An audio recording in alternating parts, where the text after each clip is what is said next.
and welcome to the channel. My name is Georgia and today I'm going to be watching Season 2 Episode 3 of Buffy the Vampire Slayer. If you want access to my uncut reactions, the link to the Patreon page will be in the description below.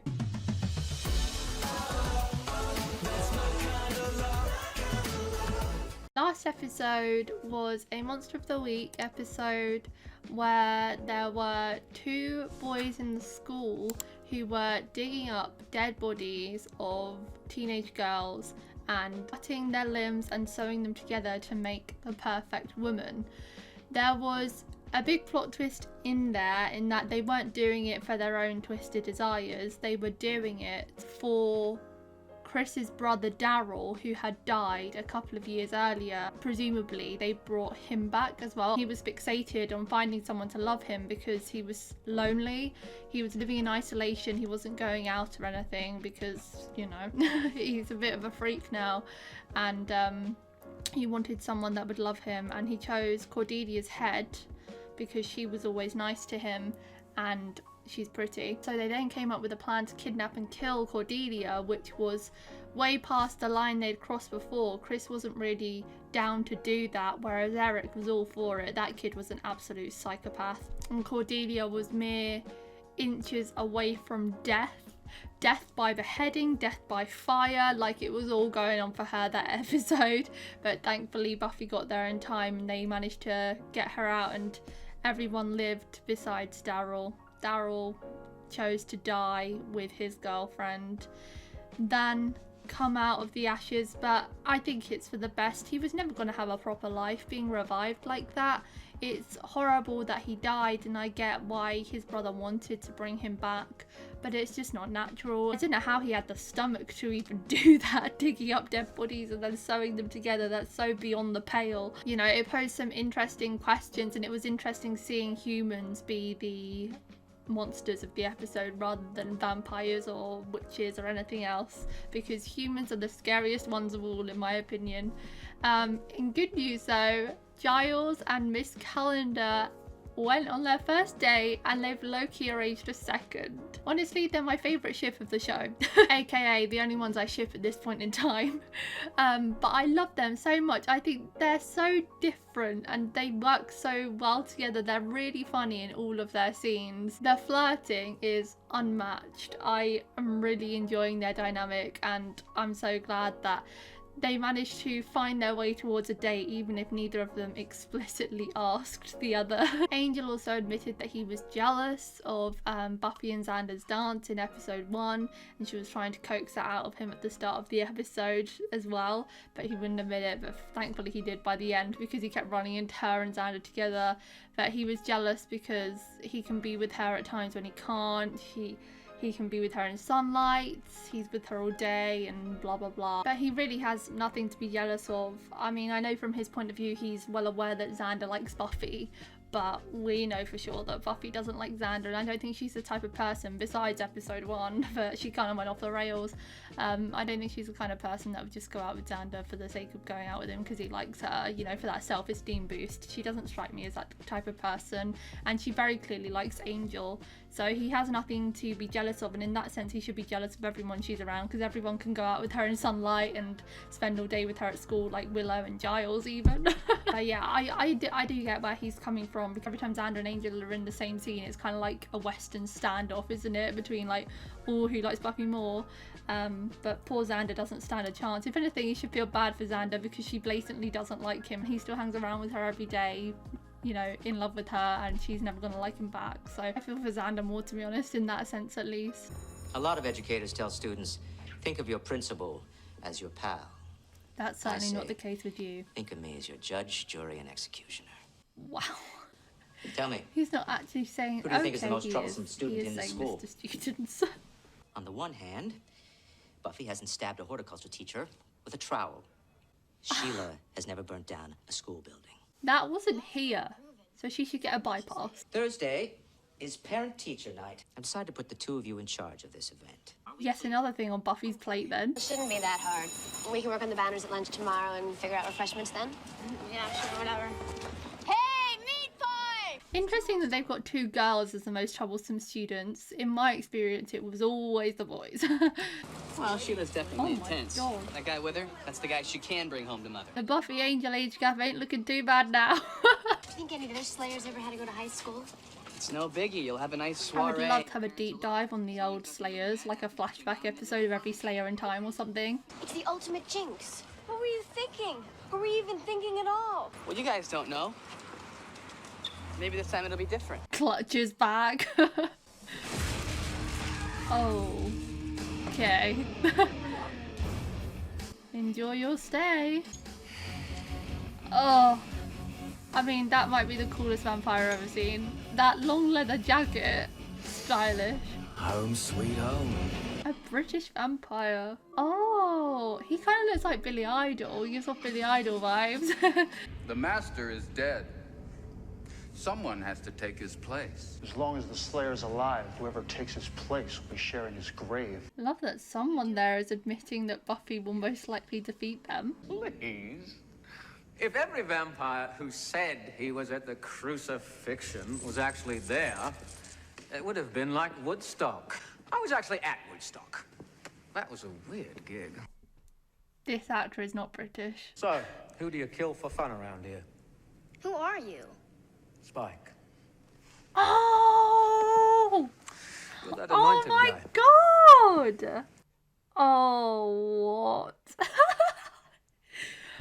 Okay, so you may know that I said I know who the characters in the love triangle of this show are, but many people have said in the comments that there isn't a love triangle in this show, so that has me utterly confused. But what I knew going in was that Buffy and Angel were a ship, and Buffy and Spike were a ship. So this is, oh god, not another vampire Buffy, no! My friend who watched Buffy, she shipped Spike and Buffy.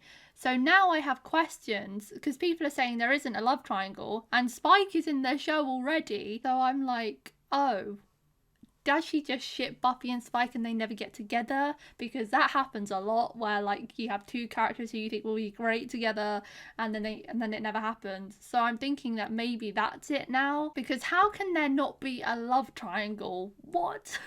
That makes no sense to me if all the characters are in the show at the same time. Now I'm thinking that perhaps they're a crack ship that never happens. But my friend ships Buffy and Spike, and now Spike's in the show.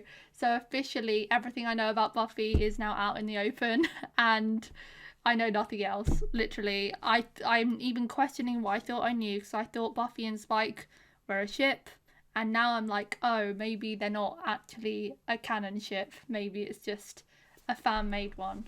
Time will only tell, but I'm shocked. You're that anointed guy. I read about you. Look at the anointed one being famous among vampires. Yeah, I did a couple Slayers in my time. I don't like to brag. He's killed previous Slayers.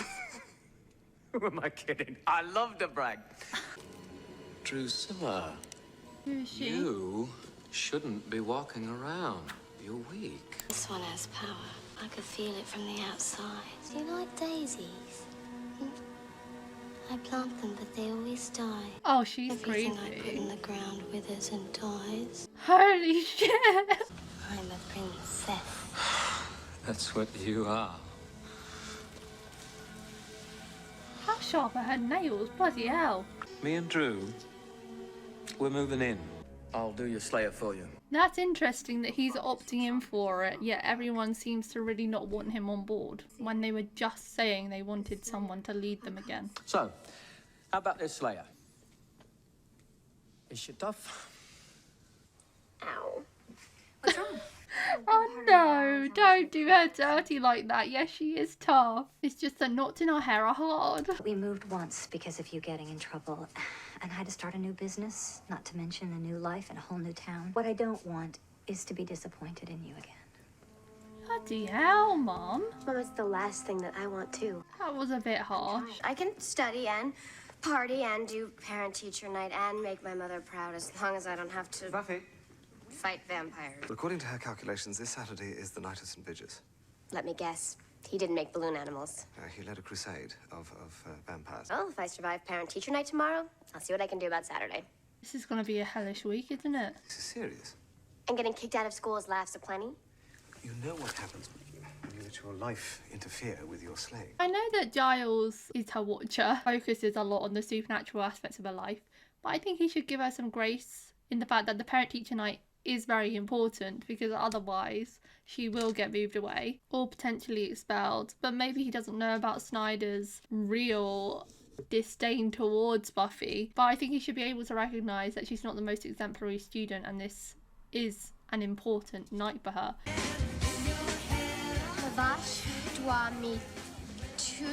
Dance like nobody's watching, Xander. Come on, one dance. You've been studying nearly 12 minutes. No wonder my brain's fried. I find it so funny that vampires just frequent the bronze as much as these high school kids do. He knows it's her already. I need to call the police. There's some big guy out there trying to bite someone. Okay, that was quite clever.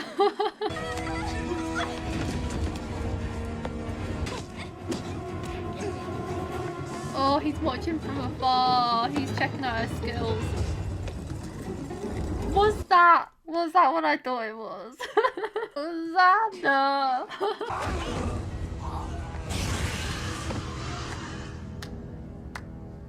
Who are you? You'll find out on Saturday. Happens on Saturday. I kill you. Giles's warning is really hitting hard now, isn't it? She's already died, and I can't imagine hearing someone say to her face, I'll kill you on Saturday. Like, that must be so stressful, for lack of a better word. Just the feel of the leather makes me wanna... Not funny! Who are you? As soon as she mentioned leather, I thought Spike's got a show. What's your name? Spike. That Spike guy is leading the attack. Well, he can't be any worse than any other creature you faced. He's worse. Once he starts something, he doesn't stop. Oh, Angel's aware of him too. We were at the Bronze before. Thought you said you might show. Buffy, that's not the point here. Angel, do you know if this Spike fellow goes under any other name? Okay, that's it. I'm putting a collar with a little bell on that guy. Why did he leave? I miss Prague. You nearly died in Prague, idiot mob. She is a vampire, right? How can a vampire nearly die? Why is she so weak? He just said idiot mob. Like, what exactly does that mean? Because the only way we've seen vampires die, really, is a stake. So is it like a stake went into her arm and infected her or something? Because it wasn't in her heart, it didn't kill her. I don't know. St. Vitus is coming up. Should be a party. You should go up. Whoa, what? True. Eat something. Oh no. Well, she's not showing up for parent-teacher preparation. Is that your mother? Here. Oh, sorry. Yeah, I was gonna introduce you, but, she wouldn't have said much. Whoa, this is a long old night. Is that your mom?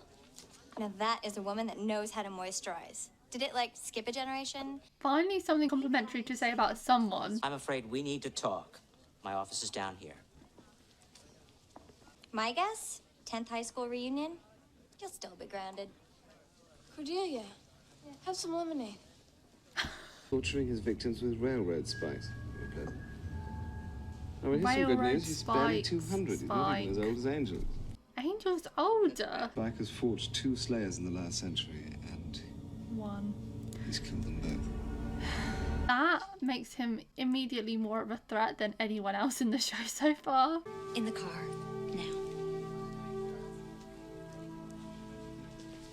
Oh, he looks so cocky in the back there.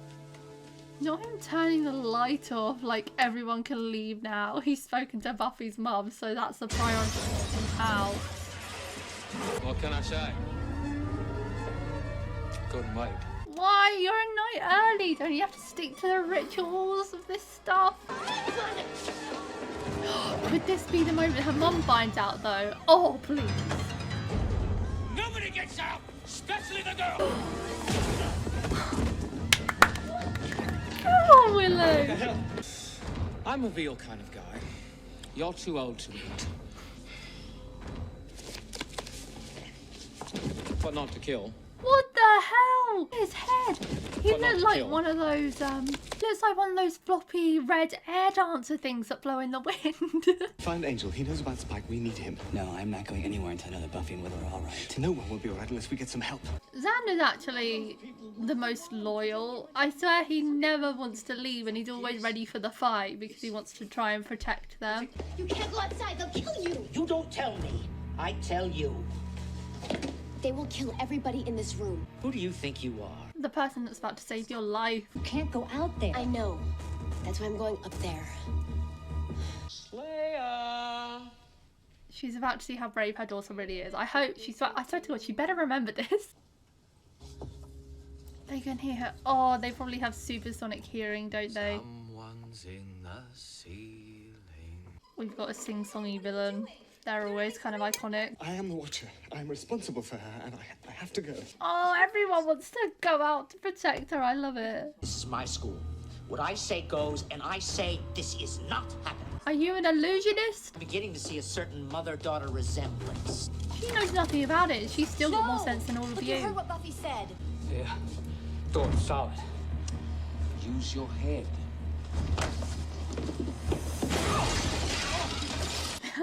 That was smart. Okay. Use your head, like figuratively and literally, because he smashed his head in that window, but also think smart and get that damn axe. Okay. I thought he was going to use his head as an axe to break down that door. I already think that Spike is a smarter villain than the Master, who was so old, he was decrepit, but his plans were always shit. Spike has infiltrated this whole school in his first damn episode, and he's a fairly young vamp. He's younger than Angel. I can't believe that. Angel should have provided us with some extra info, I think. Wow.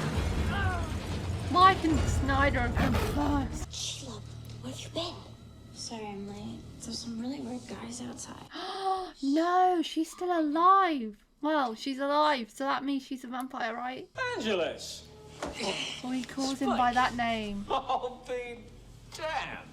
Why is he got? He's got vampires. Gave the puppy dog a more tortured act. Keeps her off my back when I feed. I hope this is the act, bitch. I know you're lying.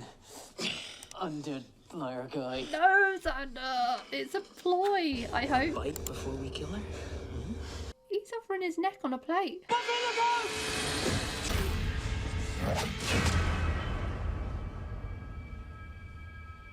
Did she like swing and stake at the same time? That was major skillage. Saw her kill the master. Hey, you think you can take her alone? I'll just feed and run. Oh, don't be silly. We're old friends. You think you can fool me? You were my sire, man. You were my Yoda. What? He turned him? By exposing that he knew he was lying, he has saved Xander's life. Gotta respect him for that. Fee, fi, fo, fum. I smell the blood of a nice, ripe girl. That's not so nice after seeing that tampon earlier. I'll make it quick. It won't hurt a bit. No, Spike. It's gonna hurt a lot. I'm really tense as to what's going to happen here because I don't think either of them die. This way. She's going to go back for her. Oh my god, Buffy's mum's going to die. She's not going to find out she's going to bloody die, isn't she?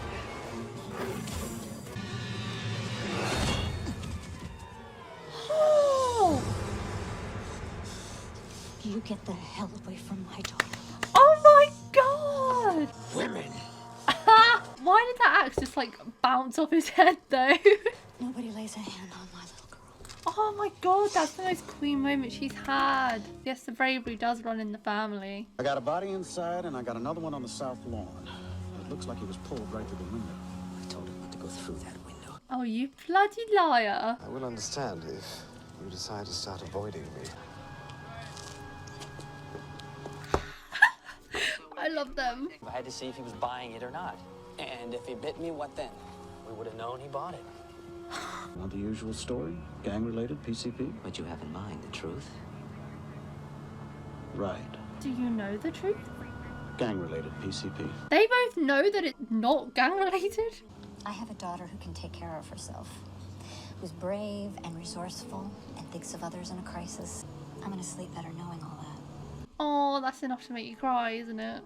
I would do it exactly the same, only I'd do this first. We're gonna have a little less ritual. He's putting them in the sunlight. And a little more fun around here.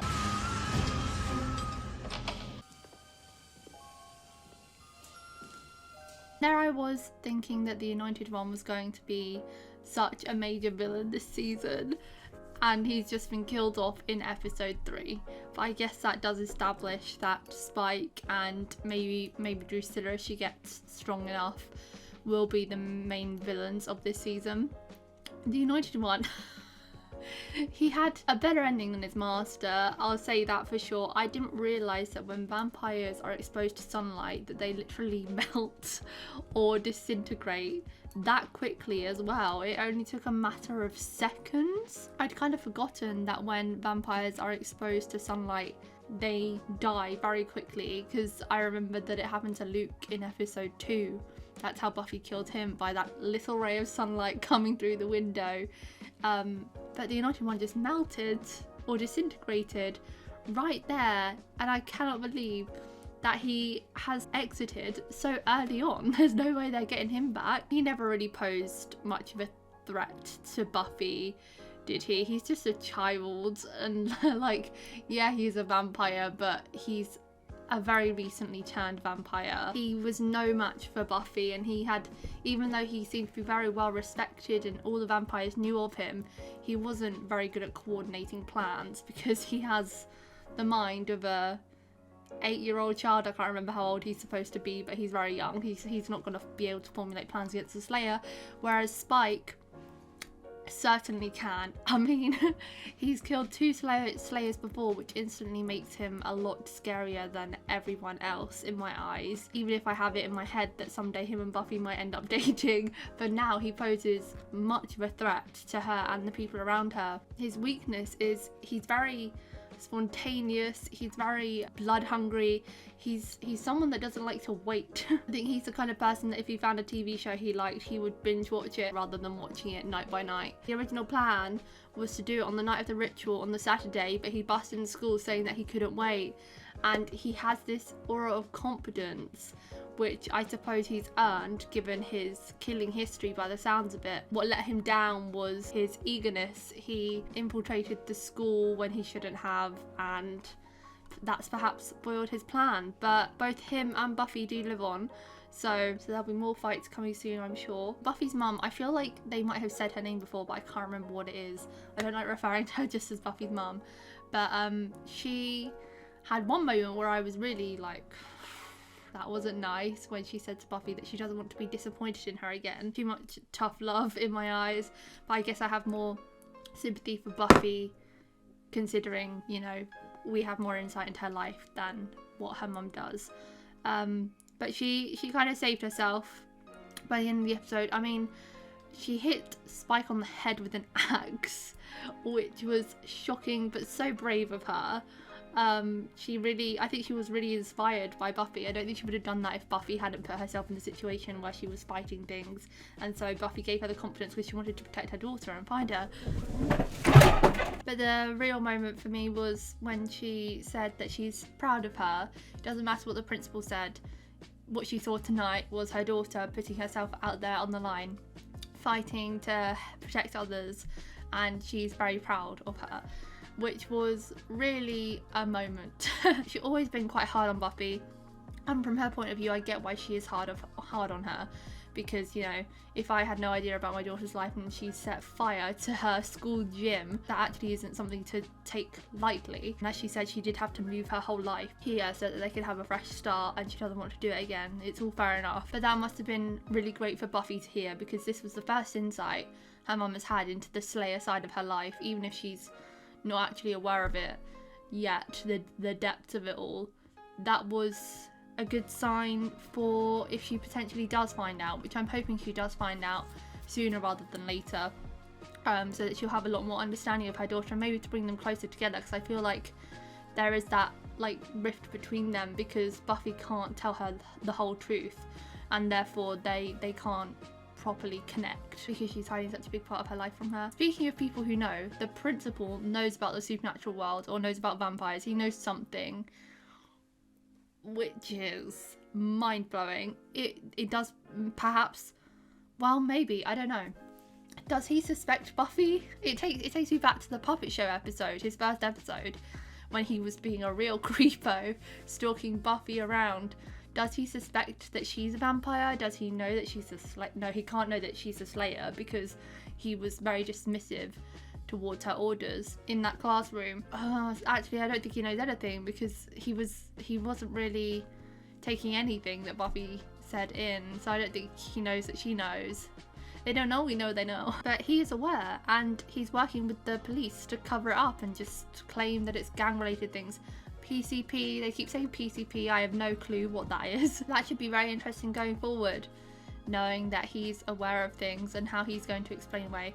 There he is in his first episode, saying that Principal Flutie was too weak, that so many deaths were happening on his watch, and we were like, oh, well, it's not going to change much with him because, like, the supernatural elements haven't changed. He's fully aware of it. He's shitting on everyone else's jobs, but it's not like he can do anything to control it either. Very, very curious to see how things are going to be with him. Are we keeping a closer eye on him now going forward in the cases? And DRUSILLA is weak, they said, because of an angry mob, and I'm curious to know what can weaken vampires, because Spike has brought her here because the energy from the Hellmouth will hopefully heal her and she'll be stronger again. I want to know what happened to her to make her so weak. Like, I jokingly said, did they like put a stake in her arm and it weakened her because it wasn't in the hub, it was somewhere in her body? I don't think that's a thing. But what can actually be done to vampires to keep them alive in a weakened state? I am interested to know that too. But Spike and DRUSILLA are a case of two vampires that love each other, which we have seen with Angel and his sire. Even though we didn't see the relationship in full form, we were made aware of the fact that they were in a relationship. So vampires can love, and I always find that interesting. These vampires that supposedly don't have a soul can love each other. I guess sometimes love does transcend everything, but Spike seems like he's absolutely besotted with DRUSILLA. DRUSILLA is kind of in her own world. She seems very kooky, very strange, a bit delirious almost. I don't know if that's just her or if it's due to the fact that she's weak. We'll have to see. But they're certainly two very intriguing characters. Oh, and Sheila as well. She turned into a vampire and then she fled at the end. I wonder if she's going to be one of those one episode characters that appear and then we'll never see her again, or if she's going to continue going to the school, or if the principal expelled her. That would actually be a logical reason for her not to be in the show anymore. If the principal expels her, at least finally we'll have a reason never to see her again. That would have been interesting because that would be the first like close person that's been turned into a vampire that we could potentially see live day-to-day life. I am still thinking, like, I think Willow or Xander might one day be turned into a vampire, and it'll be interesting seeing how they have to navigate that. Buffy had enough internal conflicts about Angel when she first discovered he was a vampire with not killing him. But if it happened to one of her friends, oh my god, that would be so much harder. I said that Sheila was the first case of someone that had been turned that could have stayed in the show, but I'm wrong. Jesse got turned. I always forget that because it was never mentioned again by any of the characters, but he was someone that got turned and he completely lost his soul. And yeah, oh god, if they do decide to turn one of the main characters into a vampire, seeing one of them without their soul, like Willow without her soul, oh, I don't want it. I don't want it. That's it for today, guys. Thank you for watching my reaction to season 2 episode 3 of Buffy the Vampire Slayer. If you want access to my uncut reactions, the link to the Patreon page will be in the description below. Leave a like if you enjoyed, and I'll see you next time for episode 4. Bye. I like 'em sweet but naughty, dimples on the cheeks. I bet you taste like